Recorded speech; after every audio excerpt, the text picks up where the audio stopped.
my lovely Atlantis Scalar peeps. I have risen from the dead. As many of you guys know, I came down with influenza, followed by COVID. And then I was okay for a while and started, catching up on my work. But then I was hit with a secondary bacterial pneumonia. I was in bed, for days. And now after 2 strong antibiotics here, just waiting for the yeast infection, I am finally feeling normal. There's one person that I did a service on that I did not feel like I was well enough. So I'm going to have to repeat that one again, and I will let you know who that is. Everybody else to this date, if you've received done letters, then know that I was healthy enough to do it. Now, and I swear to God, I just feel so guilty when I'm not able to do these orders at a decent, timely basis. Where'd they go? They're going to bark. Hang on. Oh, no. Oops. Stop barking. Sorry about that. It's called life. Also, I want you guys to know that, that's my problem, my guilt. I'm like, try to just satisfy so many people at the expense of taking care of myself. And that's a lifelong lesson I'm just learning.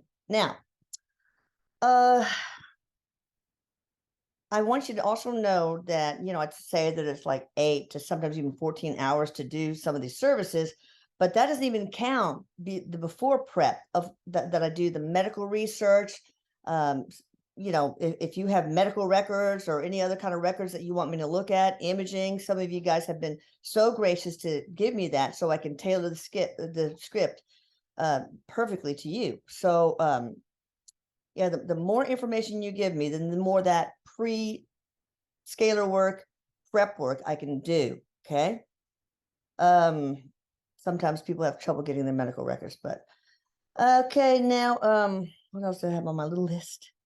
I have understood after having this big sale on the microbiome optimization, and by the way, it's too important, so I've decided not to increase the price, even though it takes me a lot longer than I thought it would, because it's just a beast of a script. But to me, this is ending up being, second only to the main service, the most important service. And I really recommend that for you who have not had, perfect results. Sometimes it's only the microbiome optimization that releases all that energy to do its thing. And also, like I've said before, Michelle Gray and Helena, her friend, when they look at people who have had scalar work, if they haven't had good results, they see the scalar information energy around their aura waiting to get in. And, sometimes your subconscious thoughts can block it, etc. But, she can help with that. And I've paid Michelle for a lot of energy reads for people because, it's not about the money, people. I want you guys to be happy and satisfied and whole and healthy, period. I think I already talked about that. Okay. And in fact, in the last one of the cocktail hours, the one before last, the microbiome, the mediums all said that everyone should get a microbiome optimization. There's one person, for example, that had sleep optimization, didn't work. And I did it for free on her, I think, a couple of times. And so she did the microbiome optimization when I put it up for sale. And now she says she sleeps like she did when she was a child. And also she is able to completely empty her bowels. TMI. Okay.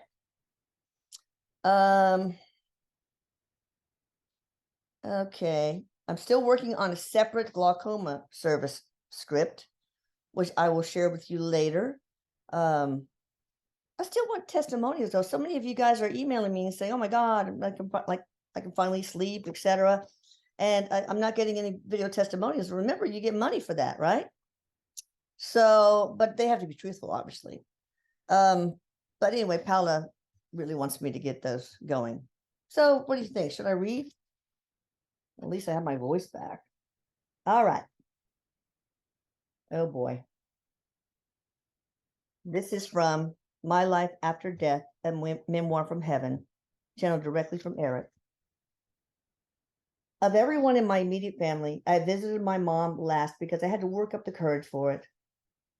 Visiting everyone else in the family first gave me more strength to be in the presence of her grief.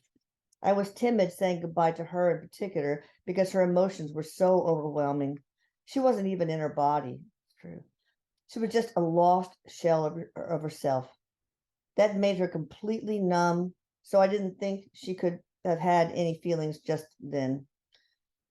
While the cleanup crew was finishing upstairs, she was in her bedroom lying on her side. I sat next to her for a while. When I finally mustered up the courage to say goodbye, when I went to embrace her and to show her that I was around and that I was okay, she was too far removed to hear my words or feel my presence. She was deep inside her head, trying to understand what the fuck had just happened. See, my mom's a doctor. Her main calling in life is to help fix, heal, and cure. And for her, it's like putting the pieces of a puzzle together. She sees her patients as a big puzzle with lots of pieces. So she doesn't just try to figure out what's wrong with them. She wants to know about all the other pieces of the puzzle, like if there was anything in their personal life that might affect their health, their relationships, their family life, their emotional health, their financial trouble, and things like that. As a doctor, that makes her pretty unique. She's like the unicorn of doctors. Once she understands the whole puzzle, my mom tries to make her patients well by helping them put all of those broken pieces together in the right place. She wanted to do the same thing with me, but she wasn't seeing all the shattered pieces for what they were in those moments before my death. She was just focused on wanting to put me back together again, even though that wasn't possible. She wanted to put the puzzle of my death together, not take it apart. She thought that putting the pieces together would help her, kind of like sewing the arms, the legs, the eyes, and the mouth back onto a torn up doll. That's what I felt like. What she really needed to do was take the puzzle apart and get to know each piece instead of immediately trying to patch things back together. That's the only way she'd be able to better understand my death and everything surrounding it.